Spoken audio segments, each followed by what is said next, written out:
절대전략은 토마토 투자클럽의 문서진 전문가와 함께합니다. 안녕하세요. 네, 안녕하세요. 네, 오늘도 기분 좋은 화요일 오름세 나타내고 있습니다.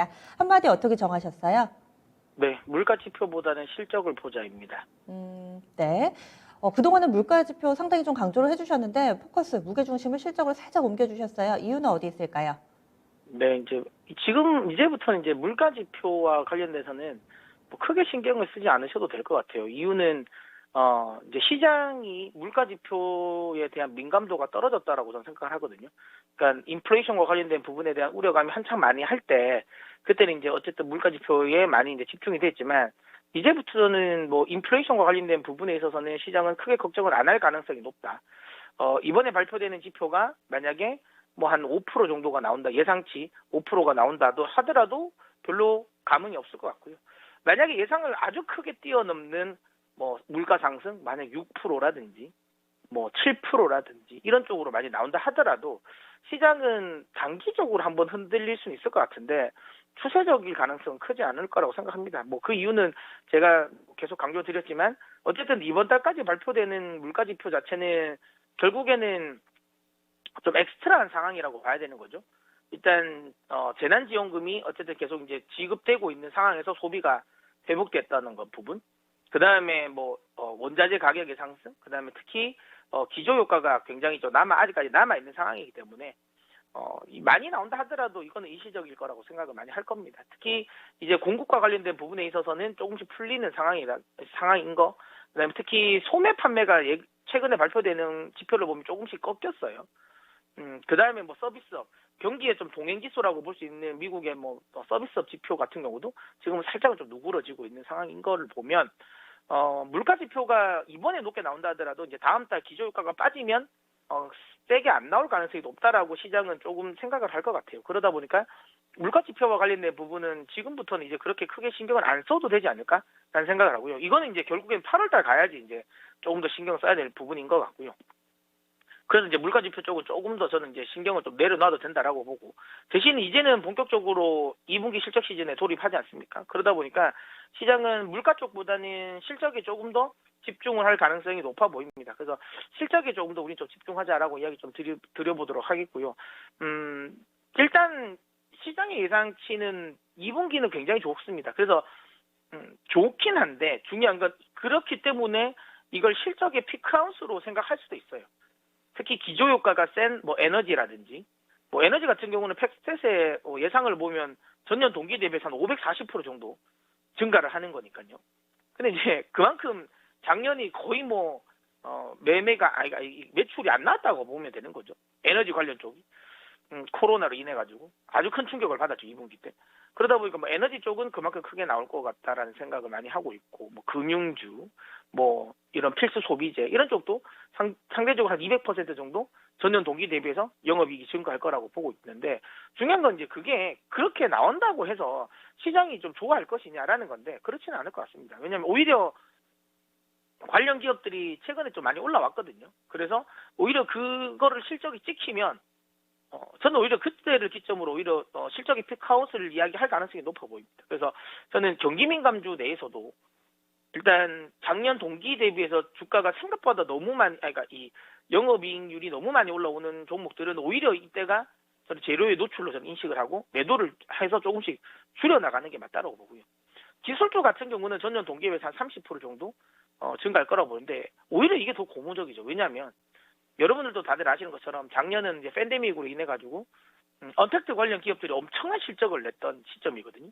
근데 그렇게 작년에 엄청난 실적을 내고 올해 초에 언택트 관련 종목들이 꺾였던 건 이제 코로나가 끝나고 일상으로 복귀하면 결국에는 이 실적은 꺾일 것이다라는 우려감 때문에 언택트 관련 기업들이 꺾였잖아요.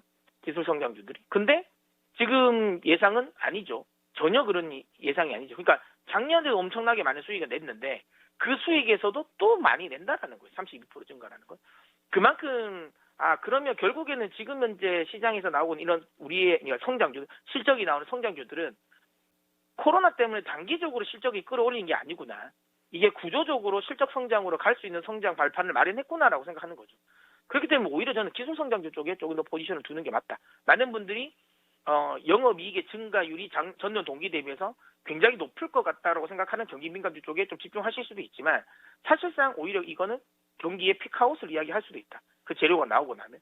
하지만 기술 성장주 중에 실적이 좀 찍히는 것들이 오히려 실적 영속성을 조금 더 시장이 기대해서 오히려 더 흐름은 좋아질 수도 있다라고 생각하기 때문에 이번 실적 시즌 때도 실적을 보되 실적이 나오는 경기민감주 대비보다는 성장주 쪽이 좀 낫다라고 보고요.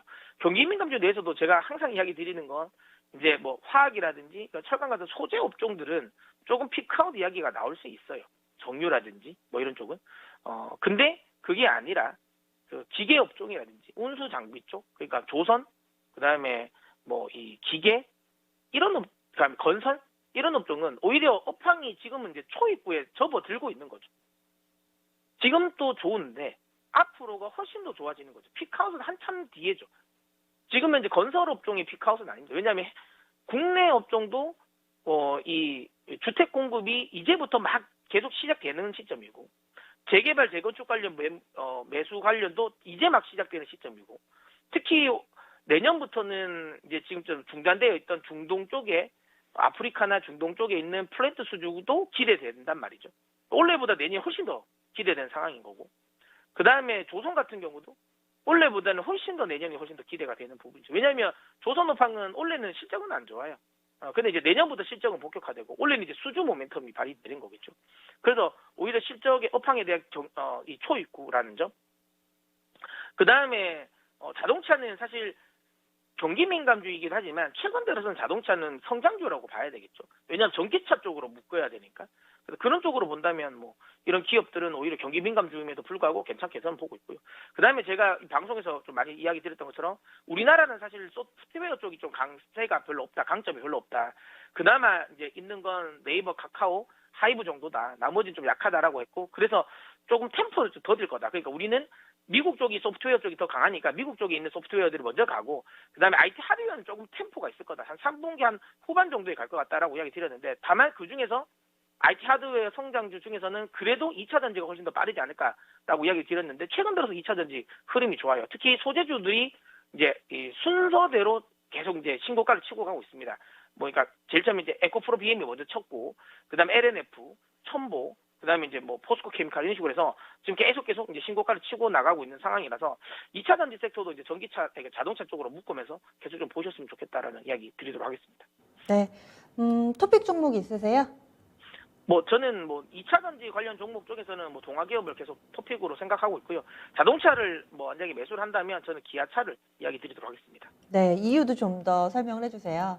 뭐 사실 뭐 저는 원래 에코프로 BM을 가장 좋아하긴 합니다. 에코프로 BM을 가장 많이 좋아하는데 지금 그 가격대에서 좀 들어가기는 좀 부담스럽다라는 생각을 하고요. 그다음에 이제 동아기업 같은 경우는 이제 본 사업에 대한 기대감도 있습니다. 뭐 당연히 아시는 것처럼 강마루 관련 쪽으로 있기 때문에 이게 이제 내년부터 베트남 쪽의 실적이 좋아지거든요. 그다음에 원래 아시는 것처럼 우리나라도 건설 자재 쪽에서도 수혜가 되고 있고, 그다음에 이제 지금부터 원래 이번 달 말부터죠. 탄소 배출권 관련 판매도 있으니까 그쪽 관련 기대감도 있고, 거기에 이제 삼성 SDI와 지금 협상하고 계속 기술 개발하고 있는 전고체 관련 기대감 여전히 높습니다. 그래서 저는 동아기업 긍정적으로 보고 있고요. 그다음에 이제 기아차, 자동차 업종 내에서 가장 저는 저평가돼 있고 이번에 예상 실적을 보셔도 아시겠지만 영업이익률이 현대차보다 훨씬 높아요. 현대 같은 경우가 6.8% 정도 되는데 그보다 영업이익률이 1% 정도 더 높죠. 7.8 정도 나오니까 자동차 업종 내에서는 완성차 업종 내에서는 가장 탑픽이지 않을까라는 생각에 실적이 가장 이제 기대되기 때문에 기아를 이야기 드리도록 하겠습니다.